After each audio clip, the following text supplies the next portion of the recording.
Hello guys, तो कैसे हो आप लोग। दोस्तों, इस मूवी में एक ऐसे लड़के को दिखाया जाता है जिसे अपनी ही सौतेली माँ से प्यार हो जाता है और आगे क्या होता है ये आपको कहानी सुनने के बाद पता चलेगा। तो चलिए मूवी स्टार्ट करते हैं।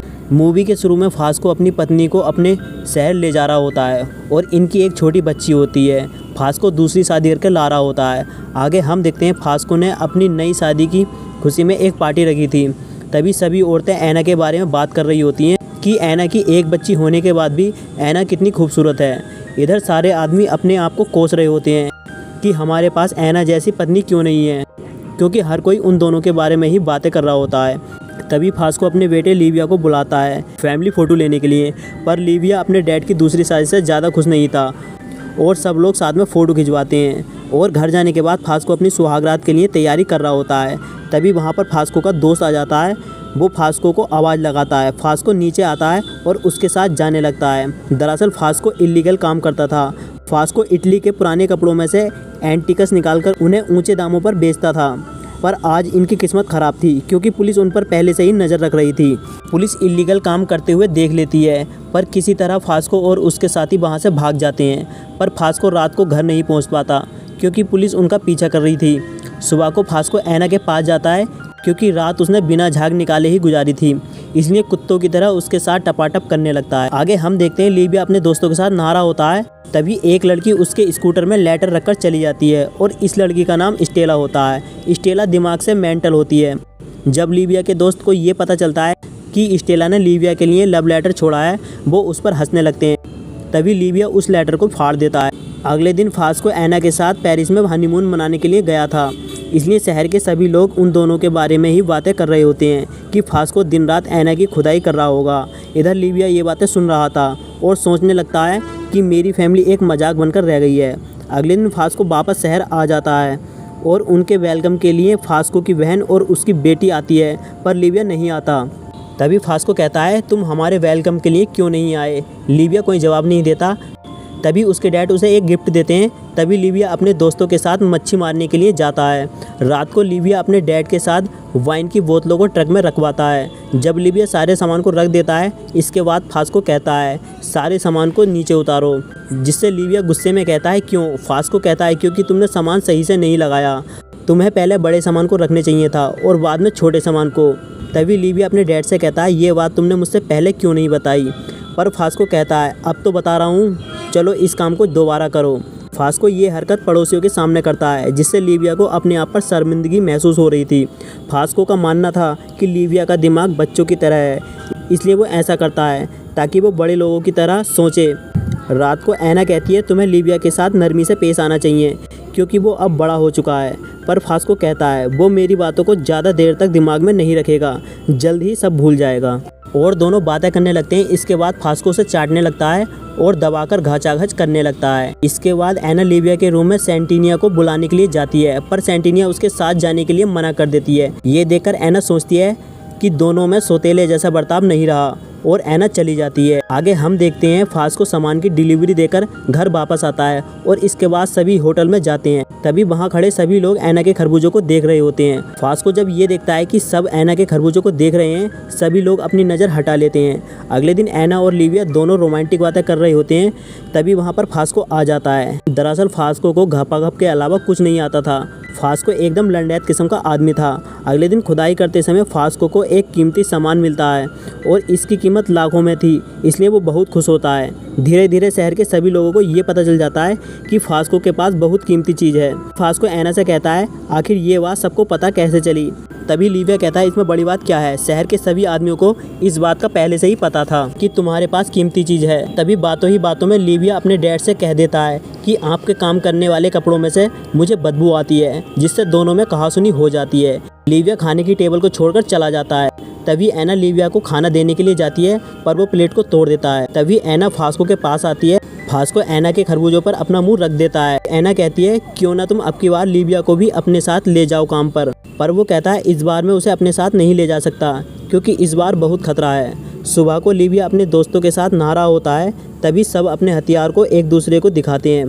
तभी वहाँ पर स्टेला आ जाती है और सभी लफेड़ी लोंडे अपना हथियार स्टेला को दिखाने लगते हैं। इसके बाद ऐना और लीविया दोनों बातें कर रहे होते हैं। तभी ऐना अपने संतरों पर दवा लगाने लगती है। लीविया उसके संतरों को दिखाने के लिए कहता है, पर ऐना मना कर देती है और ऐना वहाँ से चली जाती है। अगले दिन दोनों साथ में ही मस्ती करने लगते हैं। अब दोनों काफ़ी घुल मिल चुके थे। कुछ दिनों बाद खबर आती है कि फास को पुलिस के हाथों पकड़ा गया है। ऐना उसे छुड़ाने के लिए बड़े बड़े लोगों के पास जाती है, पर उससे कोई फ़ायदा नहीं होता। ऐना फास्को से मिलने के लिए जाती है, पर अब भी गांडू पहले की तरह जाहिलों जैसा बर्ताव कर रहा था। वो ऐना पर गुस्सा करता है कि बहन की लोड़ी, मुझे जल्दी से यहाँ से निकाल। तभी ऐना घर वापस जाती है। वो देखती है सभी लीविया के बर्थडे पार्टी में मज़े कर रहे होते हैं, सिर्फ मैं ही फास्को के जेल जाने से दुखी हूँ। इस बात से ऐना को बहुत गुस्सा आता है। तभी वहाँ पर लीविया आ जाता है। वो उसे मनाने की कोशिश करता है। इसके बाद लीविया बाहर आ जाता है और एक लड़की के साथ डांस करने लगता है। रात को लीविया सफाई कर रहा होता है। तभी वहाँ पर ऐना आ जाती है और उसकी चादर की तह बनाने में मदद करती है। तभी वहाँ पर लीविया का मामा आ जाता है। उसकी सापट फनफना रही थी। लीविया कहता है, पहले सापट को अंदर करो, और ये दिमाग से आउट होता है। और वो कहता है, फास्को को जेल पहुँचाने में मेरा ही हाथ है। पर पागल होने की वजह से वो उसकी बात पर विश्वास नहीं करते। तभी रात को लीविया कोक की बोतल को खोलता है, पर वो नहीं खुलती और वो गुस्से में उसे तोड़ देता है। अगले दिन पागल निवस्त्र होकर नाचने लगता है। अब रात को लीविया सोचता है, मैं भी एक दिन पागल हो जाऊंगा। तभी ऐना उसे समझाती है। इसके बाद लीविया उसके थूक को चाटने लगता है। ऐना भी फुल मज़े ले रही होती है। तभी अचानक से ऐना कहती है, ये सब ठीक नहीं है, और बाहर चली जाती है। और रात को लीविया अपने हाथ से अपने झाग निकालने लगता है। सुबह को लीविया ऐना से कहता है, तुमने मेरे साथ टपाटप क्यों नहीं की, और उसके साथ ज़बरदस्ती करने लगता है, पर ऐना वहाँ से चली जाती है। अब रात को लीविया फिर से ऐना के दरवाजे पर खड़े होकर अपने हथियार को रगड़ने लगता है और ऐना से कहता है, एक बार मुझे गुफा के दर्शन करवा दो। पर ऐना दरवाज़ा नहीं खोलती है और वो वहीं सो जाता है। जब सुबह को ऐना दरवाज़ा खोलती है तो लीविया बाहर सो रहा होता है। वो उसे उठाती है और कहती है, मुझे अकेला रहने दो, मैं तुम्हें पसंद नहीं करती। इसके बाद वो वर्क कर रही होती है। तभी लीविया आ जाता है। सेंटिनल लीविया के पास जाती है, पर ऐना उसे दूर रहने के लिए कहती है। रात को ऐना कुछ सोच रही होती है। तभी लीविया कहीं जा रहा होता है। ऐना कहती है, जब तक फास्को घर नहीं आ जाता तुम्हें अपने रिश्तेदारों के घर ही रहना होगा। तभी लीविया कहता है, मुझे पता है तुम मुझसे प्यार करने लगी हो, पर तुम अपने आप को कंट्रोल करती हो। तभी ऐना एक थप्पड़ मारती है। रात को लीविया अपने फ्रेंडों के साथ कुछ गेम और वाइन की बोतलों को चुराकर बीच पर चला जाता है। तभी शराब के नशे में घर वापस आता है, पर ऐना ने उसे घर आने के लिए मना किया था।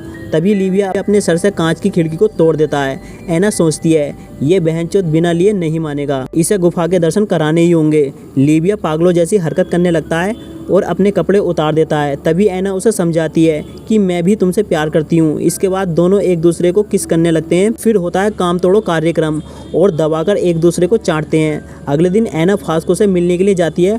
फास्को उसे फूल देता है और वो रोने लगता है कि मैं एक अच्छा पिता नहीं बन पाया, मैंने कभी भी लीविया की देखभाल नहीं की।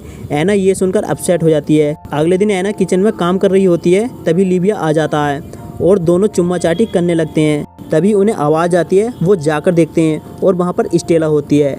स्टेला ने उन दोनों को घपाघप करते हुए देख लिया था। ऐना सोचती है, ये लड़की सबको बता देगी, पर लीविया समझाता है कि वो एक पागल है, उसकी बात पर कोई यकीन नहीं करेगा।